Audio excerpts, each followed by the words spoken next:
is GT Racing right now. He's got traction, he's going around the outside of both of them! Maloney! Oh, he's taking Anderson! Anderson's up to Oh my God! Big crash! Oh my goodness, half the field's going to get rolled! Second very close. These guys are want to make their way through the field very quickly. Oh, there we go! Oh no! That's massive! This is it! This is over! I can't believe this! Oh my God! God, what?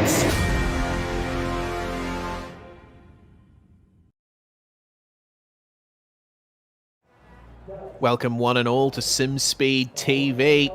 Thursday night, Speedway night, the Oceanic Dirt Sim Events 360 Sprint Car Power Series. The second season of this championship has turned out to be quite the spectacular one, with a great fight for the lead of the championship and all through the field as well. We've just come off a fantastic round the previous week at Williams Grove, where for the first time this season we have gone completely caution-free in the feature, and it'll be interesting to see if we're going to do the same here for round 5 at Lanier National Speedway. Presented by SRT Australia, this is going to be a great round of the championship for sure, at a lovely short track. My name's Reese Gardner, Jay Kennedy alongside me in the commentary box once again. Well, Jay, we had a lot of fun at Williams Grove. It was a great round of this series, and Lanier hopefully bringing more of the same. 100%. It's a great circuit for racing. We've always seen some fantastic battles at this track whenever we've come here. So really looking forward to seeing how it plays out. We should see some really good hustling between all different drivers in the field. And we should also see a very, very competitive A-main once that comes about, because we know that this track provides some great racing. Yes, indeed. The A-main is going to be 35 laps in length. Just a note for later on in the night. We've also got a World Series Sprint Cars style pole shootout coming in between the B and A mains, so really looking forward to that one. Lanier National Speedway, a track that's not active in the real world anymore, but just across the road from Road Atlanta, and you can already see from the satellite images that this track is pretty much a car park now, but in the sim world, it lives on. iRacing scanning it as its real-life asphalt layout and covering it with clay for the release of dirt content on the iRacing service. And you know, Lanier already very familiar to the to the oval rookies on the iRacing service, Jay. But it's turned out Lanier works really well as a dirt track too. 100% it does, and I love that that zoom in as well, because not many people realize how close it is to Road Atlanta, literally being over the road. So it's really cool to see that. And this circuit as well, as you said, really, really cool for dirt racing action. Means that we're going to see some great racing, as we always do at this circuit. You said before though that the championship was really, really tight. I think we need to show how tight it actually is. Yeah, absolutely. It's certainly become a very mixed up championship, with Tim Ryan out due to injury, Clayton Tilley leading by just under 20 points there from Harry Stewart. 18 points the gap, and well, 18 points can easily be made up in just a few heats. But I remember you talking to me, Jay, just before we went live. 6th on back, incredibly close, as you can see.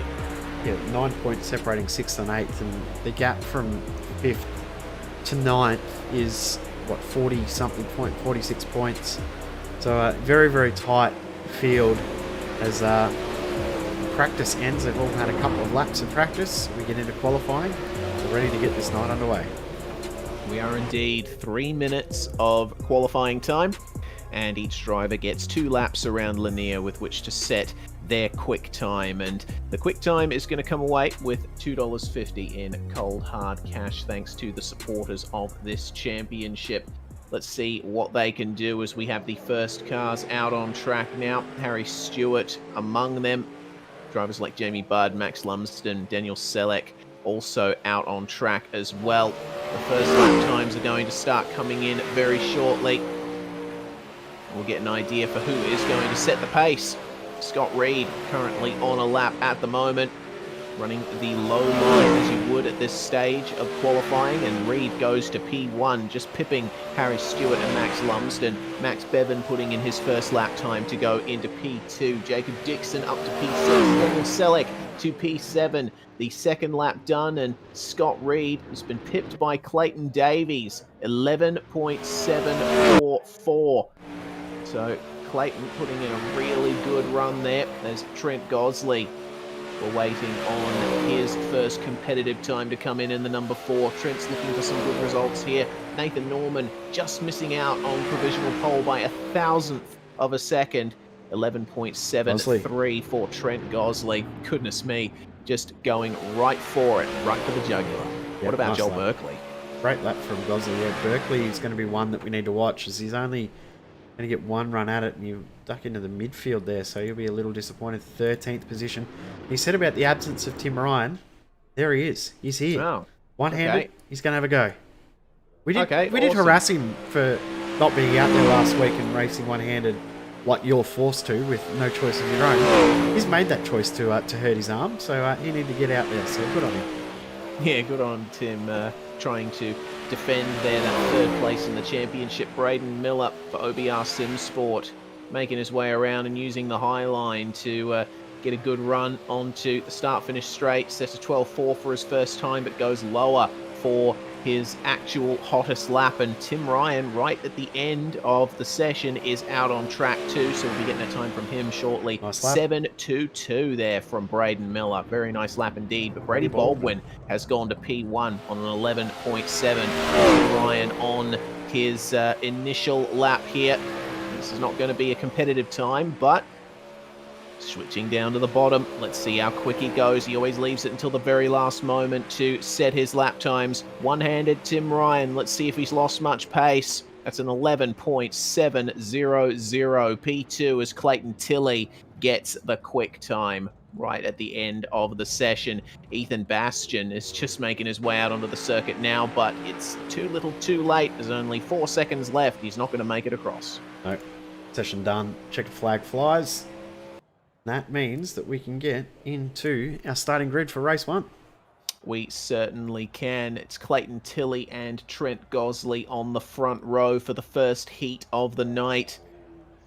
And Daniel Evans and Greg Chandler, the 44 and the 94, sharing row 2. Braden Shute running well in the championship for P6. He starts P5 alongside Brenton Hobson. And the meme is alive, Jay. He is in 6th. Yep. Matthew Ralph and Daniel Selleck on row 4. Row 5 is going to be Isaac Ruse and Jason Crawford, with Chris Lacey and Cooper Dunn rounding out the 12-car field for this one. And, well, 12 cars per heat at Lanier. Very cramped circuit. Definitely going to be some cramped racing, isn't it? As you said, very, very small circuit. So this will be very, very tough for these guys who are back in the field. But one thing about it being a short track, it is fairly wide when we actually get out into racing between turns 1 and 2 and 3 and 4. It is fairly wide, although it does seem to become very one-lined early on. It's not until the track's completely slicked up that we're going to see multiple lines start to come in. So it's going to be very, very tough. We're going to see a lot of dives and a lot of sliders early on to try and get these moves made. The likes of Shute and Hobson are going to have a tough ask to get themselves into that top 4, but anything can and probably will happen tonight. Indeed, not wrong there. Clayton Tilley is going to lead them away. Championship leader and quick time, $2.50 in his pocket thanks to BB7 setups. Looking forward to seeing how well he can defend against Trent Gosley, who will be wanting to take that charge as well. But we're going to have to be focusing on the 4th position spot, which is currently taken up by Greg Chandler. That is the transfer spot. The top 4 from each heat get a free ticket straight through to the feature. Everyone who finishes behind them has to get themselves through the C and B mains.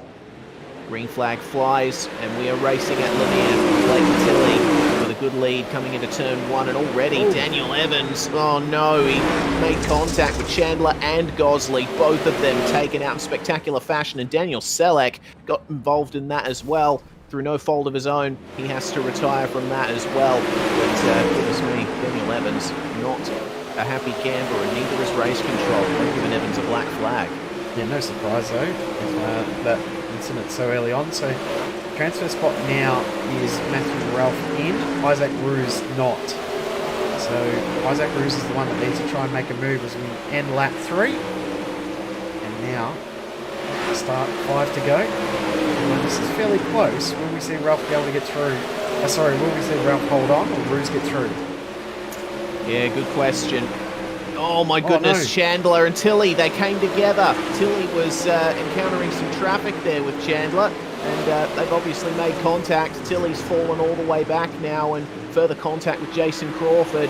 That's a heavily damaged car there for Tilly, and that means that Braden Shute has rocketed through into the lead of this race. What an incredible turn of events here at Lanier National Speedway. Matthew Ralph is going to move up into third, with fourth place now held by Isaac Ruse. That means that Chris Lacey now has a chance as he tries round the outside, coming into turns 3 and 4 on the penultimate lap. It's going to be white flag, and goodness me, just a bit of room there given by Ruse on Lacey, and it looks like Lacey's gotten it secured there. He's going to dive down, or at least try to here in the final couple of corners, and there we go. Braden Shute coming across the line to win. Brenton Hobson in second, Ralph third, Chris Lacey round the outside to take fourth. Remember I said it was going to be really tough for those guys to try and make moves and get through? The guys in 5th and 6th finished 1st and 2nd, Ralph in 3rd, and Chris Lacey in 4th. The rest of the field will have to go through the long way tonight, that being Ruse, Dunn, Tilly, Gosley, Crawford, Evans, and then Chandler and Salek. Chandler getting a penalty at the end as well. Yeah, well, Greg Chandler actually hit the wall coming down the start-finish straight while Clayton Tilly was alongside, which resulted in the contact between them. But here is the Heat 2 starting grid. It's Ryan and Boyd on the front row, Reed and Stewart behind them, Matthew Gowans and Joel Berkeley coming off the dominant run there at Williams Grove to take 6th in the grid. Chris Nankerville and Ash Hammond 7th and 8th, Aidan Beerline and Alan Sollett rounding out the top 10, with Danny Vassell and Ethan Bastian 11th and 12th. Well, yeah, I can definitely words, can't I, Jay? What I meant to say was Joel Berkeley having a very dominant run at Williams Grove, taking the win in the cautionless feature, and he'll be looking to work his way up here at Lanier too. I can words too every night, just as well as you can, so it's okay. But yeah, it was dominant. I mean, he worked his way through that field that was very, very tough and competitive, and somehow stole that win away. So it was a great night of racing we saw last week, and if we can see half as good a race as that tonight, we're going to have one heck of a night. I'm looking forward to seeing how the rest of the night plays out. Yeah, I'm looking forward to it too. Tim Ryan,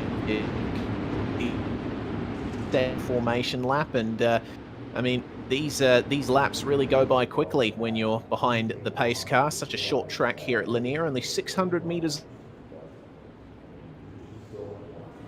Issues there for Tim Ryan, but he leads them away as they take the start. Daniel Boyd holds on to second, and already we've got cars together. Joel Berkeley has been taken out.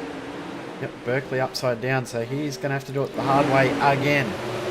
That was contact with the number 8 of Matthew Gowans. We'll see if there is a penalty coming his way, but the field is still very tight all together, especially down the back. Aidan Beerline is leading the pack with just coming together there. Ash Hammond and Alan Sollett, with Danny Vassell trying his best to get himself in with a chance here. Ethan Bastian has had to run tight down at the bottom and lose out there as there's contact between Vassell and Sollett. Sollett to the back.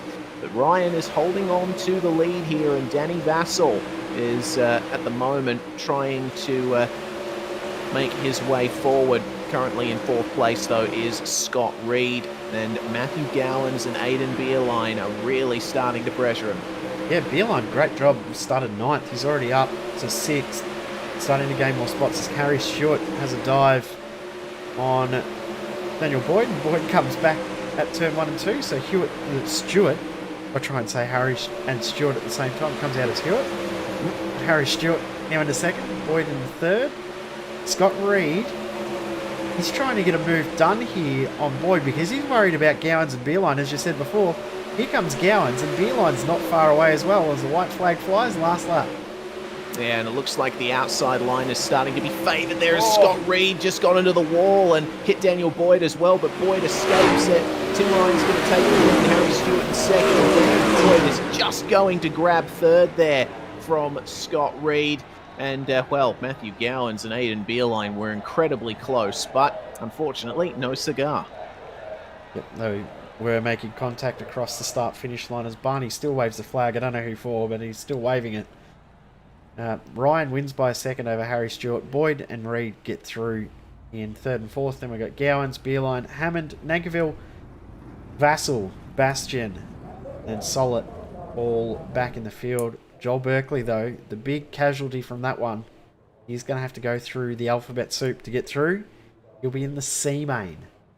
He will indeed. Let's see if he can fight back. But Tim Ryan's going to join Braden Shute in the gold shootout when we get to the pole shootout. Hobson and Stewart get into the bronze shootout. We'll go through that format when we get to the shootout. Brady Baldwin and Clayton Davies are going to lead up the grid here for Heat 3. Daniel Gow and Josh Barry on the second row. Cameron De Bruyne and Jacob Dixon on row 3. 7th and 8th are going to be Daniel Weaver and Joshua Dennison. Hayden Vickers, Jamie Budd, Thomas Mitchell and Travis Parrott rounding out the field here. Now, Brady had a really good run at Williams Grove last week. Believe... almost did he finish on the podium at Williams Grove? Brady did not know. I think, yeah, well, he certainly he was up there. Certainly came close. Yeah, I'm gonna have to go and recheck the results now, but yeah, you're right, he was close. Finished 7th in the end. Yeah, 7th in the end, but was challenging for the lead at various points through the night, actually winning one of the heats as well. So let's see if he has what it takes here to come away with the win here in Heat 3. Clayton Davies, though, is going to be a very tough competitor. Got to keep an eye out for Daniel Gow and Josh Barry, who are very pacey in 360 sprint cars. Baldwin jumps, leads the field away out of turn 4, and already the top 3 just about single file. Clayton Davies is starting to come back at Baldwin for the lead, as I saw getting really crossed up on the bottom. Cameron De Bruyne. Look at Barry. Oh my goodness, yes. Josh Barry shuffled back there. And trying now is the number 3 of Daniel Gow, but it seems at the outside line again keeps up the momentum here at Lanier. It is very close for the lead, though. Clayton Davies is shadowing Brady Baldwin massively as just moving ahead there is Jacob Dixon on Daniel Gow. Battle for 4th and 5th well and truly on between Dixon and Gow, and that huge slide job from Josh Barry absolutely launched it into turn 3 and somehow managed to pull it up. He's trying it again, this time on his teammate. Brady Baldwin saw him coming, and Jacob Dixon on the outside makes contact with him. Well, when you talk about slide jobs, Clayton Davies threw one on Brady Baldwin and took the lead as, oh no, that is Josh Barry around, turned by Daniel Gow, and it looks like there's 2 or 3 incidents happening at once out on track there. Thomas Mitchell out, Cameron De Bruyne and Hayden Vickers also finding the wall. So we've already got quite a few stricken drivers there as Cameron De Bruyne tries to stay out of the way here of the leaders. So Daniel Gow and Brady Baldwin now battling for second, and currently holding on to 4th place is Daniel Weaver. Yep, Weaver's just doing enough to hold on at this stage. White flag flies. Clayton Davies, though, driving away.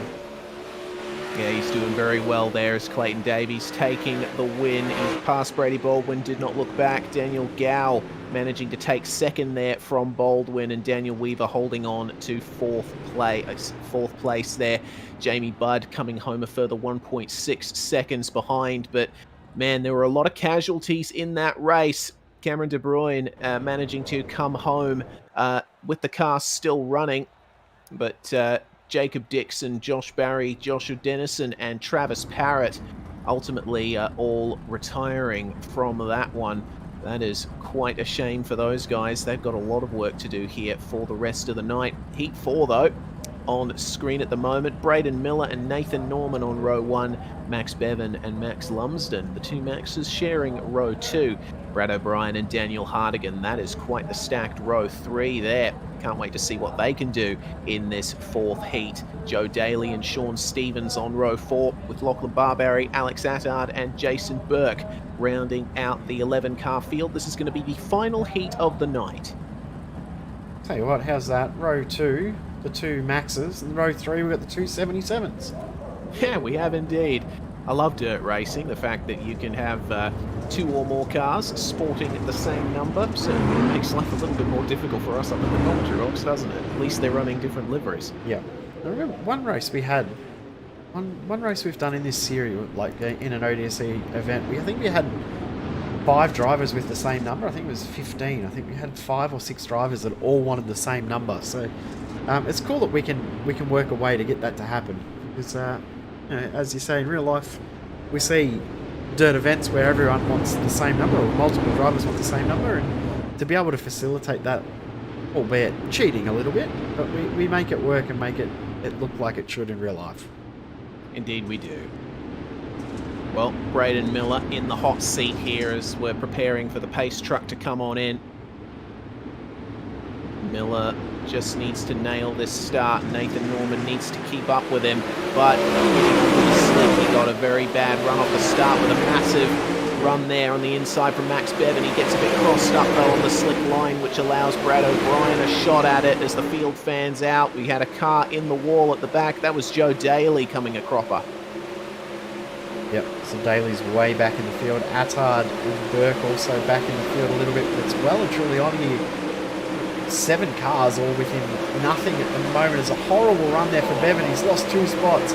Max Lumsden now into the transfer spot. Yeah, but have a look at the run from Daniel Hardigan just behind. He's trying to creep his way up there into 4th with Sean Stevens and Max Bevan coming together. Stevens has been turned around there, and Bevan getting into the wall with him. Both of those cars out now, which floats quite a few drivers up. So Hardigan now holding on to the transfer spot, but have a look who's given him a run for his money there, Max Lumsden, as Brad O'Brien and Nathan Norman are trading blows for second. Yeah, this is a cool little fight here for the last transfer spot, isn't it, between Hardigan and Lumsden. But Hardigan may have just done enough there with a beautiful slider, although here comes Lumsden back again. Not quite able to do it. Geez, that was close. Certainly was. Daniel Hardigan feeding the right rear to the wall there. But that's the way it is at Lanier. Nice high banking up top, and in a dirt sprint car, you want to be on the outside because there's a nice strip of fresh clay just up there that you can use to launch yourself off the corner. Final lap begins for Braden Miller. Brad O'Brien has managed to leave Nathan Norman for dead, and he's involved there with Daniel Hardigan. Potential run there at the line. Goodness me, it looks like Brad O'Brien has just taken victory at the very last moment. 0.024 between himself and Miller. What a drive. That good that it caught the timing off. Wow. Here it is. 2.024 of a second. Absolutely nothing in it between O'Brien and Miller. Norman, Hardigan, Lumsden, Barbary, Attard, Burke, Daly, Stevens. Then we go over to Max Bevan, who did not finish the race. Straight away, we're into the C main. No time to rest here. We're into it.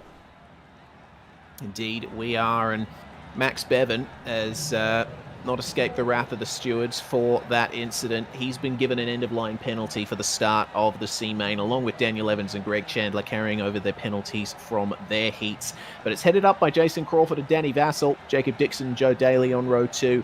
Evans would be starting 5th alongside Ethan Bastian. Row 4 is taken up by Josh Barry and Sean Stevens, Greg Chandler and Alan Sollett on row 5, rounding out the top 10.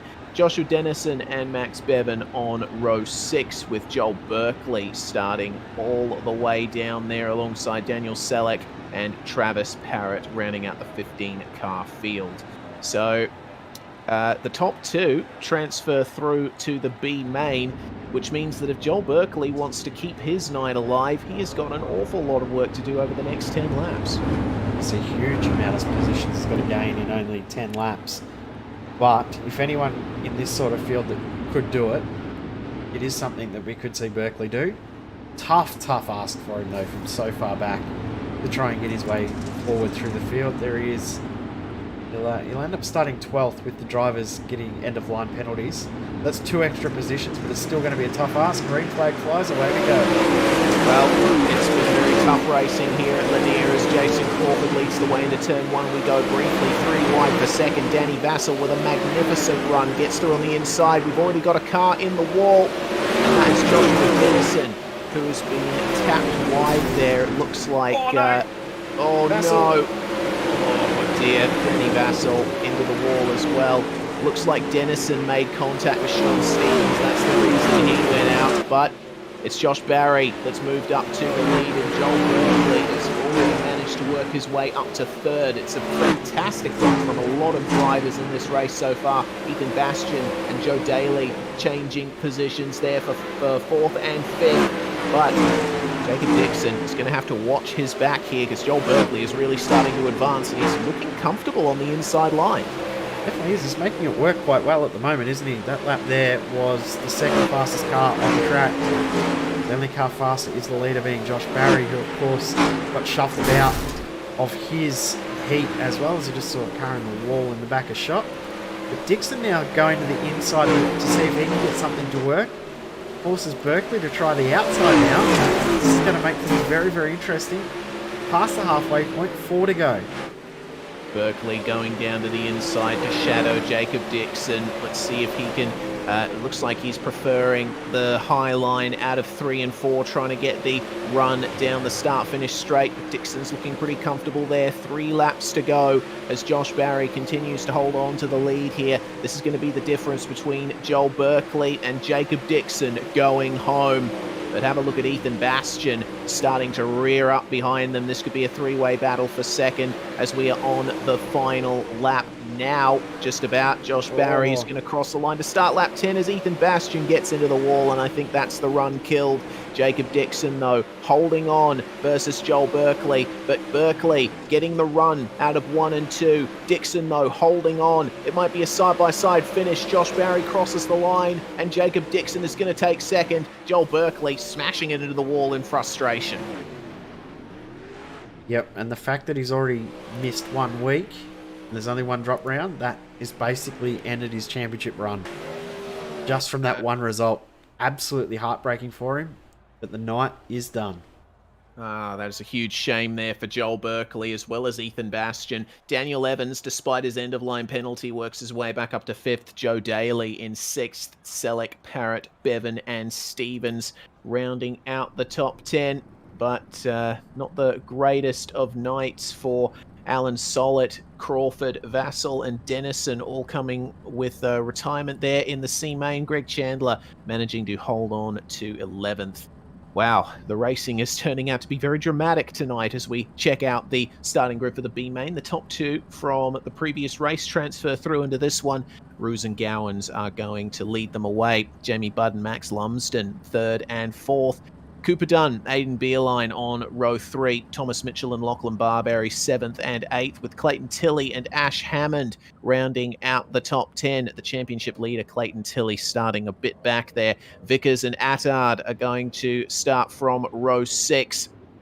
And then we've got on row 7, Gosley and Nankiville, De Bruyne, Burke, and finally, our top 2 from the C main, Josh Barry and Jacob Dixon. 18 cars for this one, 14 laps, and the top 8 are going to transfer through to the feature. Usually it is the top 4, but since we're running 1 less heat than we usually do, 4 instead of 5, that means that we've got an extra few cars transferring through in this B main to make up the 24-car grid for the A main.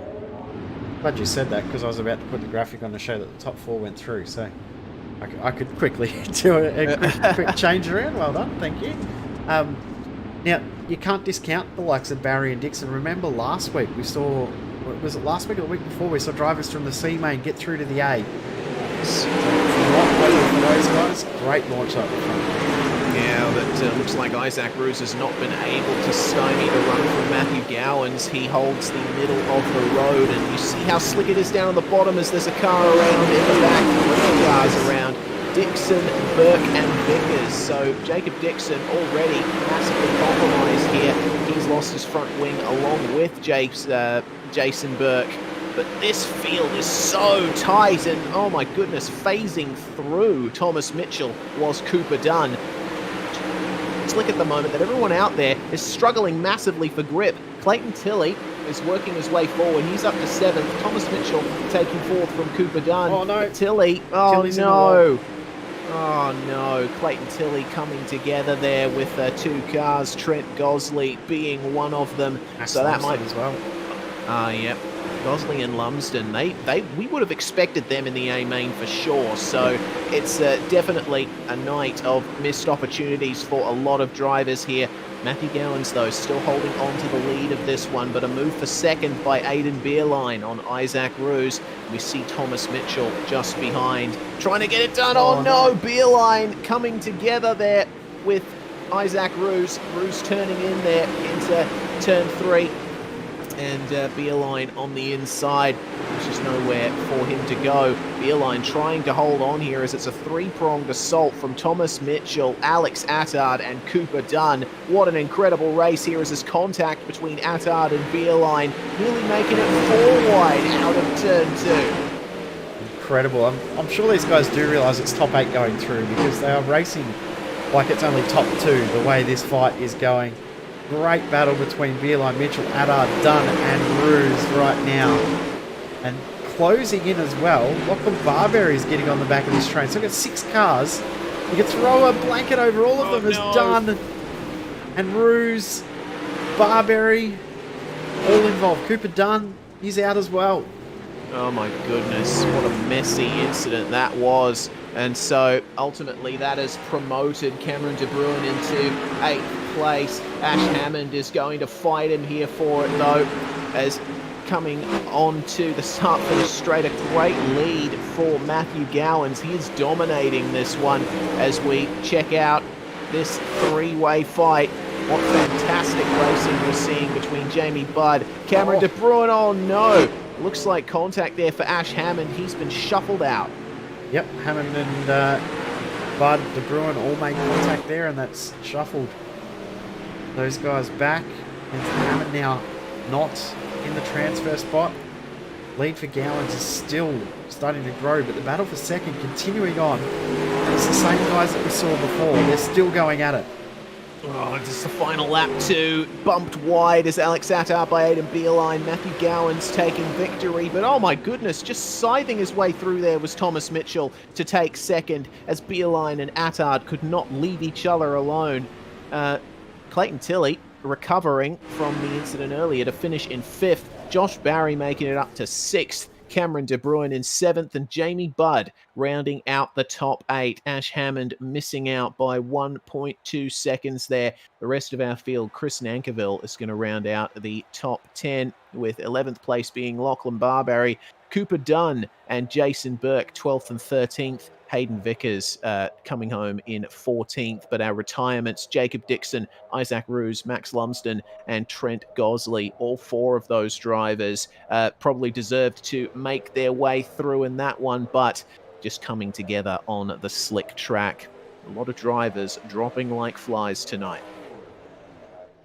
Amazing how many drivers we've seen have issues tonight, isn't it? It's been a bizarre old night, and we know that the night's not over, but I mean, be lots of interesting action still to come with this A main. It's going to be a very, very competitive one.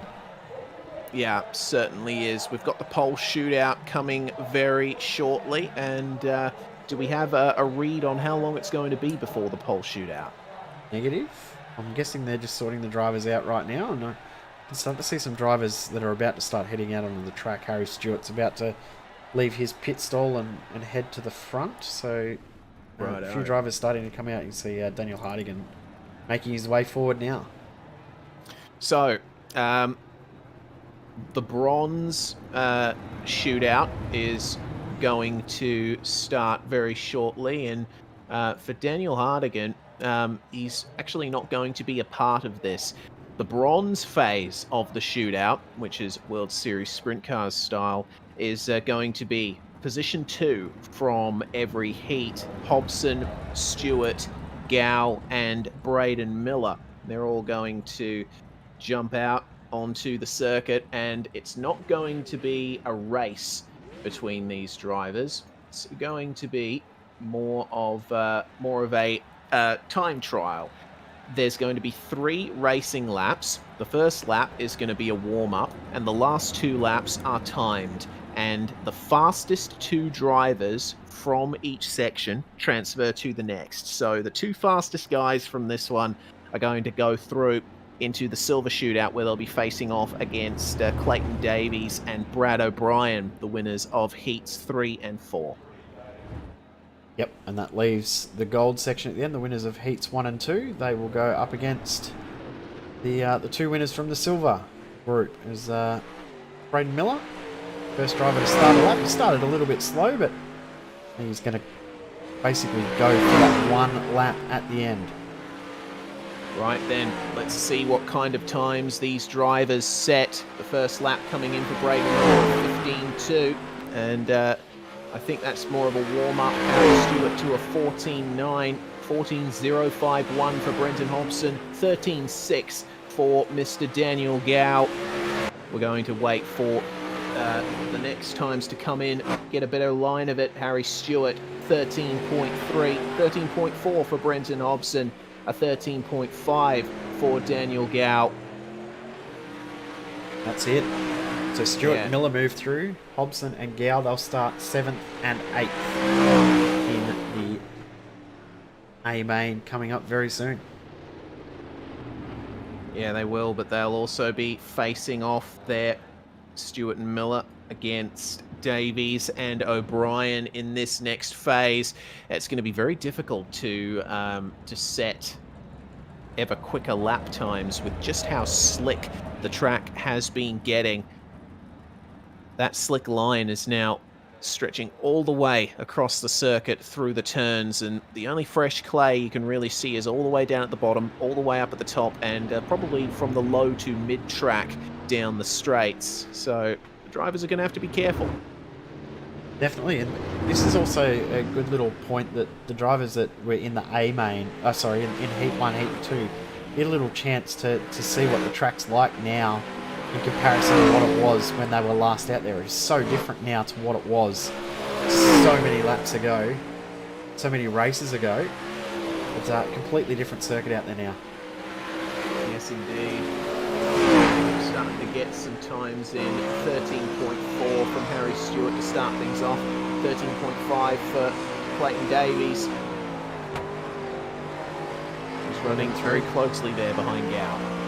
Yep, Davies does a 13.3, so he's all but through. O'Brien with a 13.29 goes P1. He doesn't even need to do the second lap. He's going straight to P1.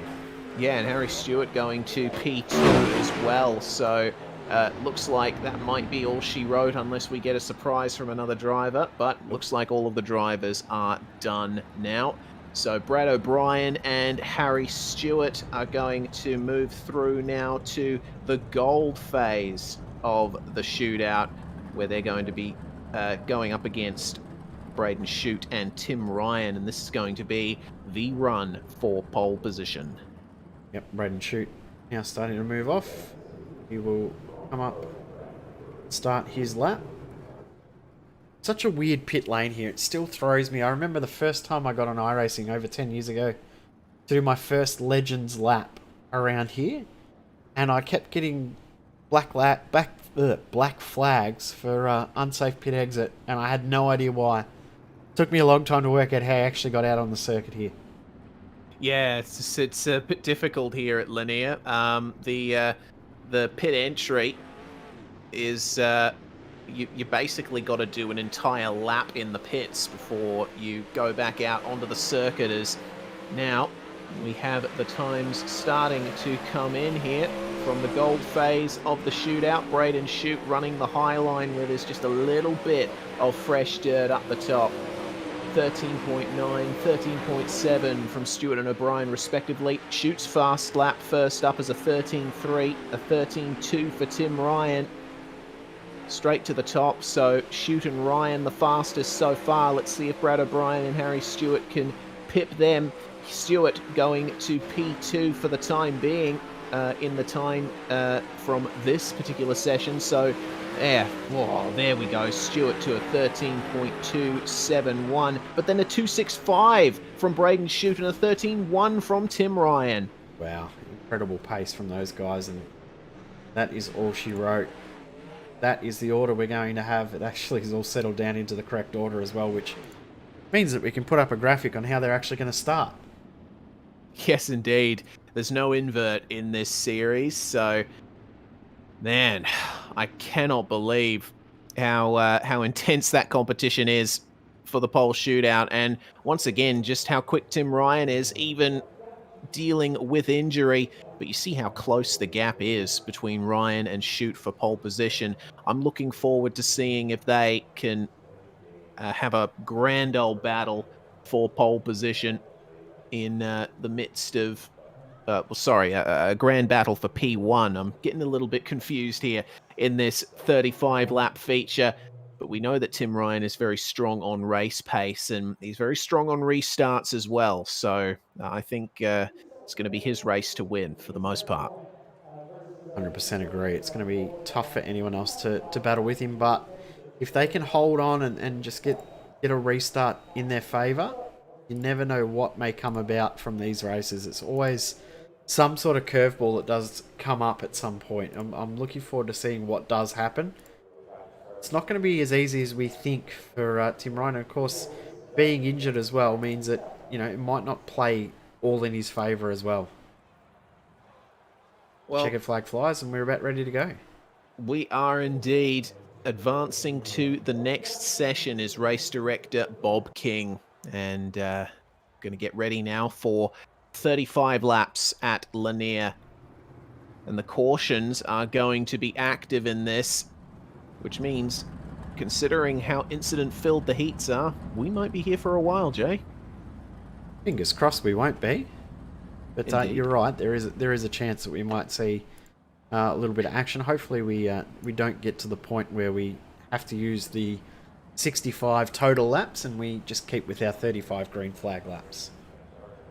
What you're seeing at the moment is how they are lining up on the grid, but it's not how they're going to start. Of course, Tim Ryan, with the quickest time in the gold shootout, is going to start on pole position. Whether or not he elects to take the inside or outside line remains to be seen. But Daniel Gow and Braden Miller there lining up on row 4. Matthew Ralph and Daniel Boyd are going to start 9th and 10th here, with Brady Baldwin and Nathan Norman on row 6, 11th and 12th.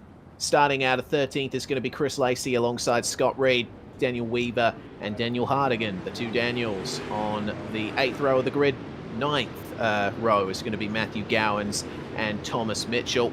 Aidan Beerline and Alex Attard, who came together in the B main. They're going to be rounding out the top 20. In the final 4 spots, Clayton Tilley, championship leader. That's going to be some tough work for him. Josh Barry, Cameron De Bruin and Jamie Budd rounding out our 24 cars here. So let's see how they go here.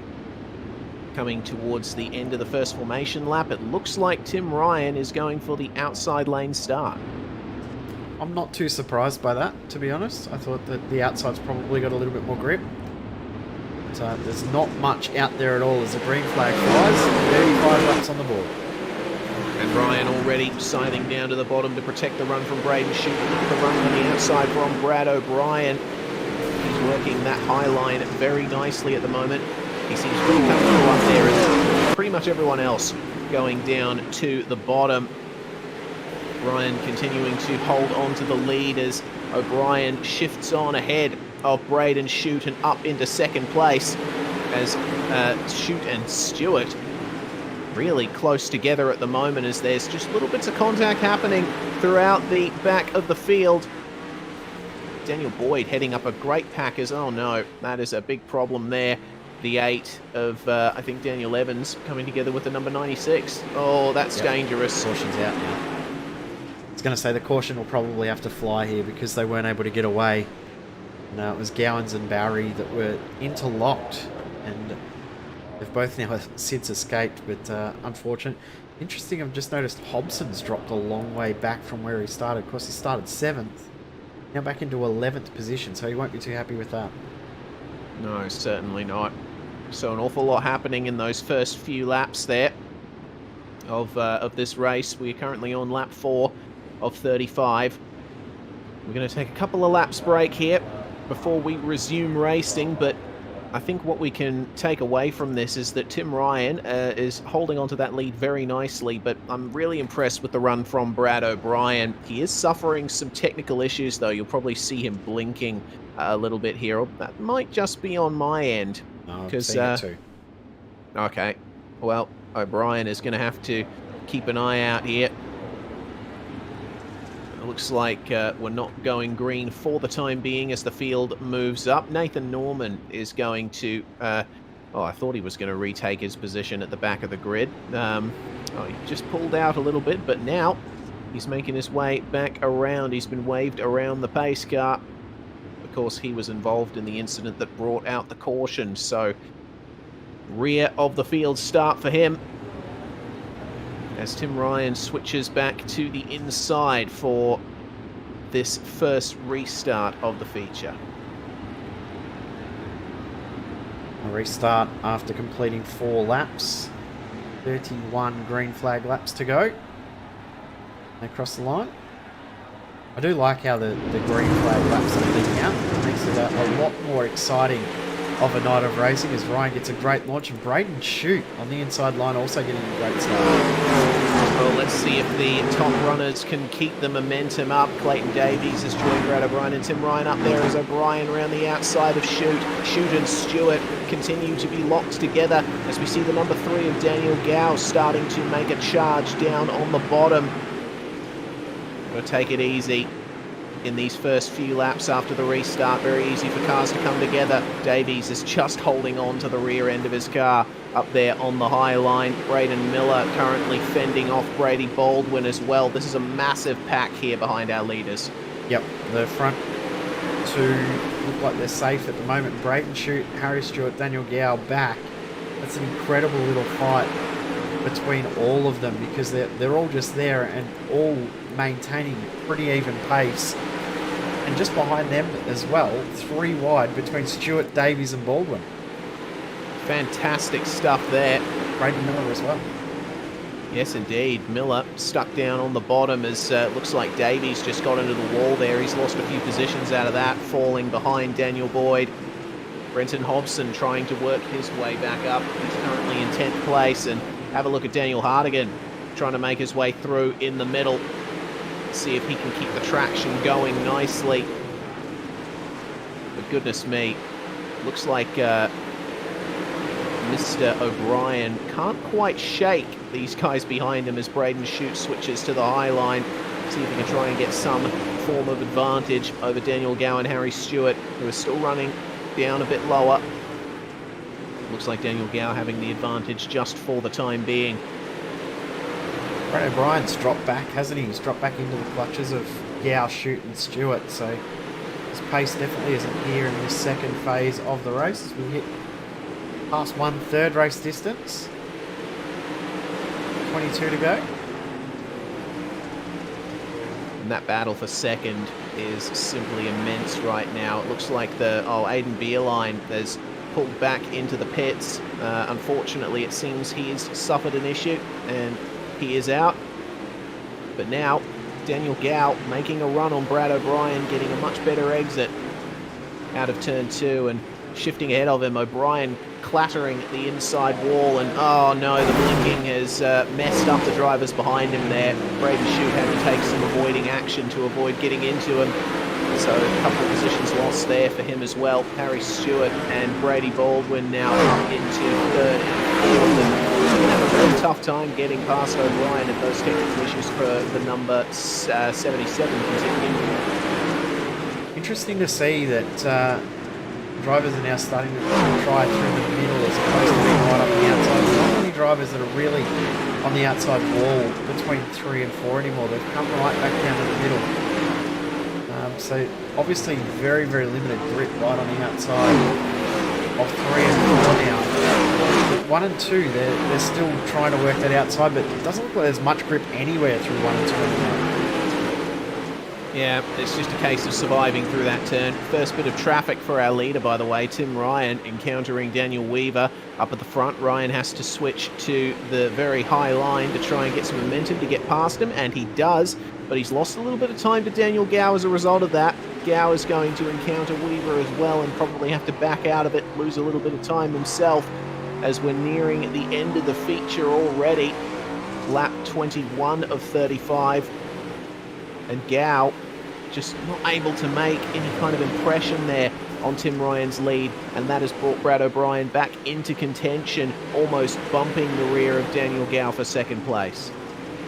Yeah, and those tech issues still causing some dramas for everyone as well. So Daniel Gow hoping that he can stay ahead of Brad O'Brien as he tries a little slider. Didn't fully commit to it though, that did Brad O'Brien. Now it's compromised him with Harry Stewart right on his tail.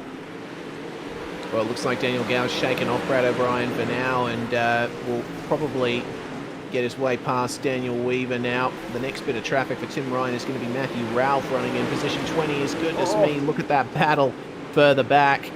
Alex Attard, Daniel Hardigan and Braden Shute now involved with Thomas Mitchell and Braden Miller. All of these cars fighting for the same bit of track, and Clayton Davies has started to fall back as well into the clutches of Attard. 100%. It's a very, very cool little battle pack going on here. Those issues for Brad O'Brien still causing the timing screen a few issues as well as the drivers. Yes, indeed. And Daniel Gow actually got into Brad O'Brien there. There was no real contact between them. O'Brien having to stay all the way to the outside of the circuit, which is compromising him now versus Harry Stewart. Oh, and O'Brien, it looks like, has been spun around. Yep.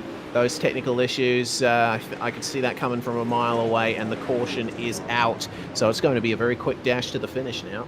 Yep. We're going to have 8 laps to go when we go green. I mean, it's hard for Brad O'Brien. I mean, he's probably trying to fix his tech issues, but trying to race at the same time. But it's hard for these guys around as well. Just, you don't know where he is. It makes it almost impossible to race. So, unfortunate that there was contact, but it was always going to happen. We were always going to see him involved in an incident. Just the nature of online racing, that technical issues like that will happen. So Ryan, Gow and Stewart are now your top 3, and Brad O'Brien filters through to the back of the field. He's been given an end-of-line penalty by race control for being the car that brought the caution out. So any chance of big points in the feature is going to be very difficult, and the restarts have been changed to single file.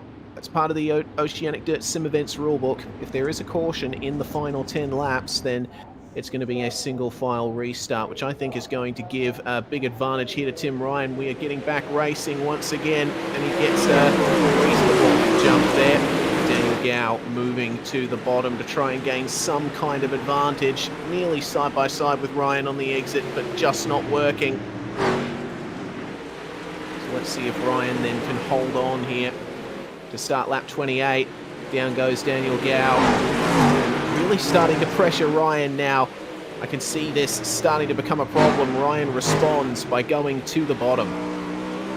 Remember, Tim Ryan's not going to have this as easy as he would like with the battle around him. But of course, remember, he's racing one-armed due to his injury as well. So he'll be well and truly fighting at the moment. Trying to hold on for this position. 5 laps to go. He hasn't got long to hold on. Very, very tough track to pass on because there's just no grip anywhere. These guys are literally just holding on to their positions. They are indeed. Lap 32, 35, 4 laps to go here at Lanier. And Gow and Ryan still locked together. Harry Stewart is trying his best to gain some kind of advantage on them and break away in that top 3. Brady Baldwin fending off Davies, who is fending off Hartigan. Battle packs starting to form in the field, but time rapidly running out. The penultimate lap now beginning for Tim Ryan to be able to hold on for victory versus Daniel Gow and put himself back into the championship hunt. This has been a crazy night of racing at Lanier. Lots of drivers missing out on good points hauls. which means that it's going to be advantage Ryan and advantage Gow on the last lap. Harry Stewart holding on to third, and it looks like Baldwin's not going to be able to get him. So Ryan comes across the line to win at Lanier National Speedway, with Daniel Gow taking second, Harry Stewart coming home in third place. Fun feature to end the night. Really cool race, wasn't it? Really cool battle the whole way through. As Tim Ryan did enough to hold on. He probably was starting to get a little bit worried with the timing of that last caution, but to be able to hold on to the victory in the end, we'll be quite ecstatic that he's been able to hold on. Yeah, he certainly will. So Logitech G Altus Esports back to the front here in the 360 Power Series, and Tim Ryan back into the championship hunt after having to use his drop round at Williams Grove. And the victory celebrations going a little bit awry there with the number 77 of Hardigan getting into him on the cool down lap. Well then, I think we've certainly got an incredible fight on our hands coming into round 6 at Eldora, and we all love that circuit here at SimSpeed TV. That always provides some fantastic racing too. Yeah, Eldora next week's going to be absolutely brilliant. Cannot wait for that, but still a little bit to go before we get there, as we've got some driver interviews starting to get underway. Indeed. We've got Tim Ryan joining us in the commentary box. Tim, missing out on Williams Grove due to injury, but welcome to the One-Handed Sim Racers Club. Me, the president. So certainly a great run for you tonight. Mate, it's bloody tough. Honestly, that long green flag running, especially with the direct drive wheel, my arm started to get fairly sore towards that long green flag running. So yeah, I was definitely not as confident as normal tonight, but yeah, it just had to do with obviously one arm. Yes, indeed. Well, certainly didn't lose much of your winning pace there. You certainly had to work hard in the end there versus Daniel Gow. He had a great run on you at the end, but just changing up your lines a little bit helped secure it.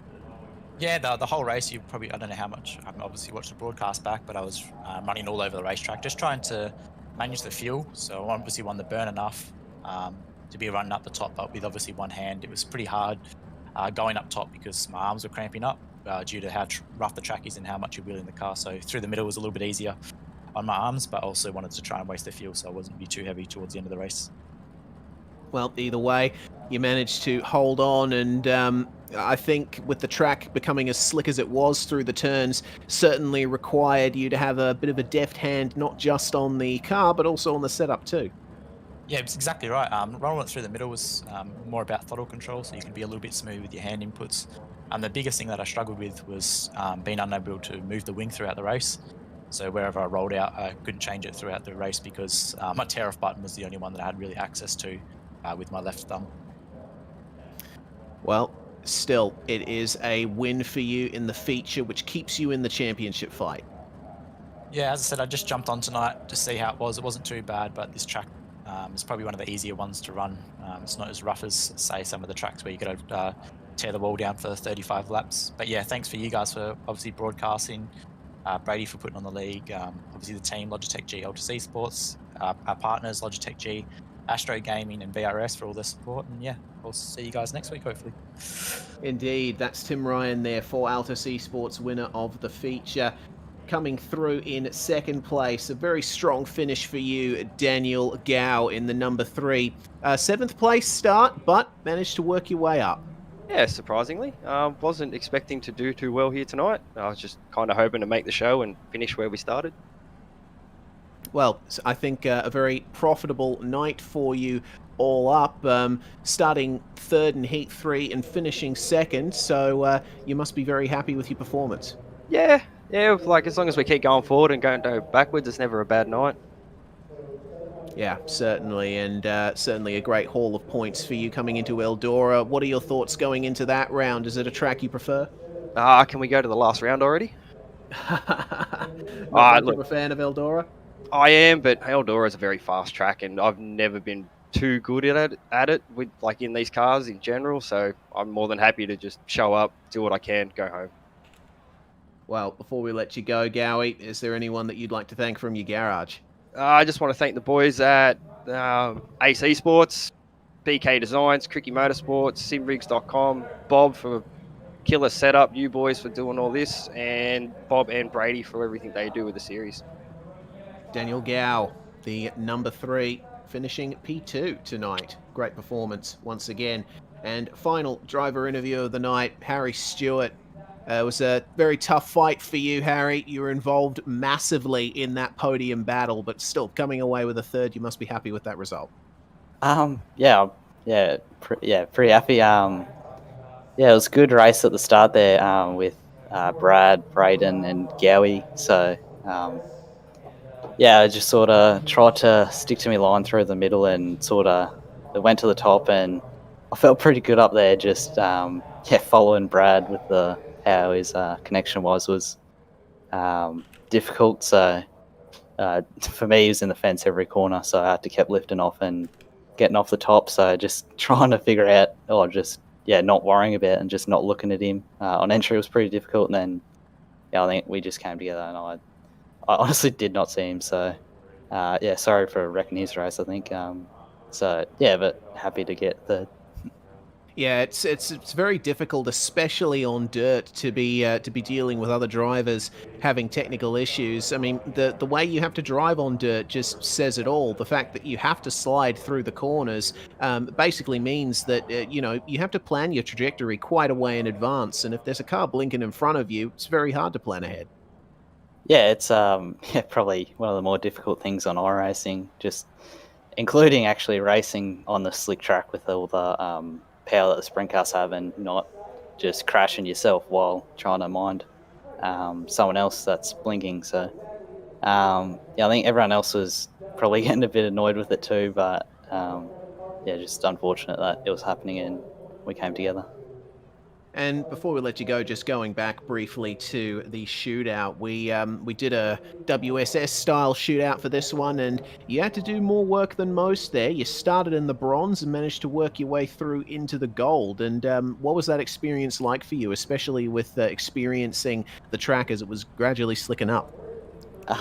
It's pretty nerve-wracking. You sort of think everyone's watching you and you don't want to put it in the fence, so trying to push without embarrassing myself, and I was quite surprised. Felt like the car wasn't quite revving hard enough through the corners. So when I saw I actually made it through the bronze, I was like, "Oh, okay, we'll see if we can do it again in the silver." And sort of on my second lap in the bronze, Joel, who was helping me out, who had a pretty unlucky run in this heat and didn't make it. So he said, just try the bottom and see what your relative is, and if it's up, don't complete the lap to show other people. And I don't think I was in a transfer in the silver till I did that. So and then the gold was just try and not be slow compared to Tim and the other guys.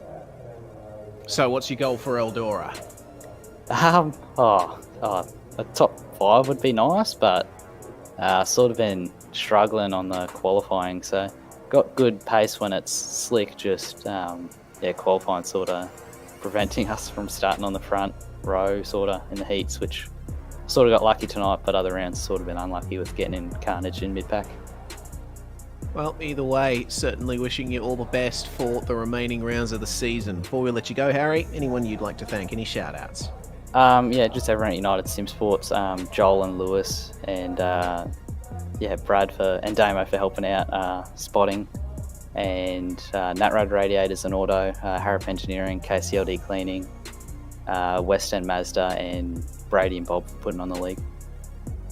Harry Stewart there, third place in the feature, a very strong result indeed. Well, Jay, that brings to an end proceedings for tonight. We get to go again next week at Eldora, and it was pretty chaotic at Lanier tonight, and Eldora, being the palace of Speedway that it is, certainly everyone's going to be trying to gun for glory there.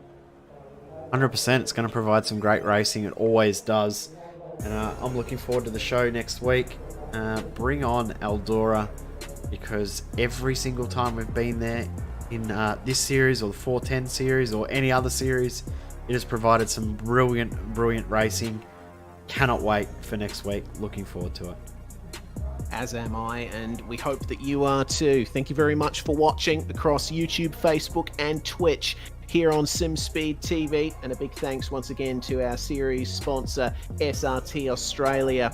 Tim Ryan's going to come away with another $30 in cold hard cash thanks to the series SRT Australia and Dirt Sprint Car Championship Series. $17.50 for Daniel Gow, $12.50 for Harry Stewart.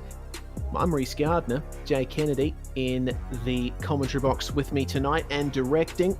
We hope that you've all enjoyed this here on SimSpeed TV, and we hope that you join us next week for round 6 at Eldora of the Oceanic Dirt Sim Events 360 Power Series.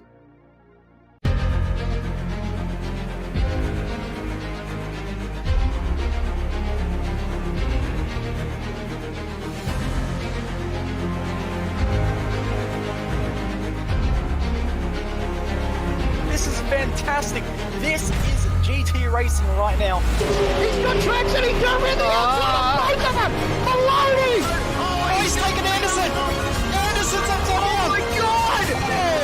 Big crash! Oh my goodness, half the field's gonna get rolled! Sec's very close. These guys are want to make their way through the field very quickly. Oh, there we go! Oh no! That's massive! This is it! This is over! I can't believe this! Oh my god! God, what?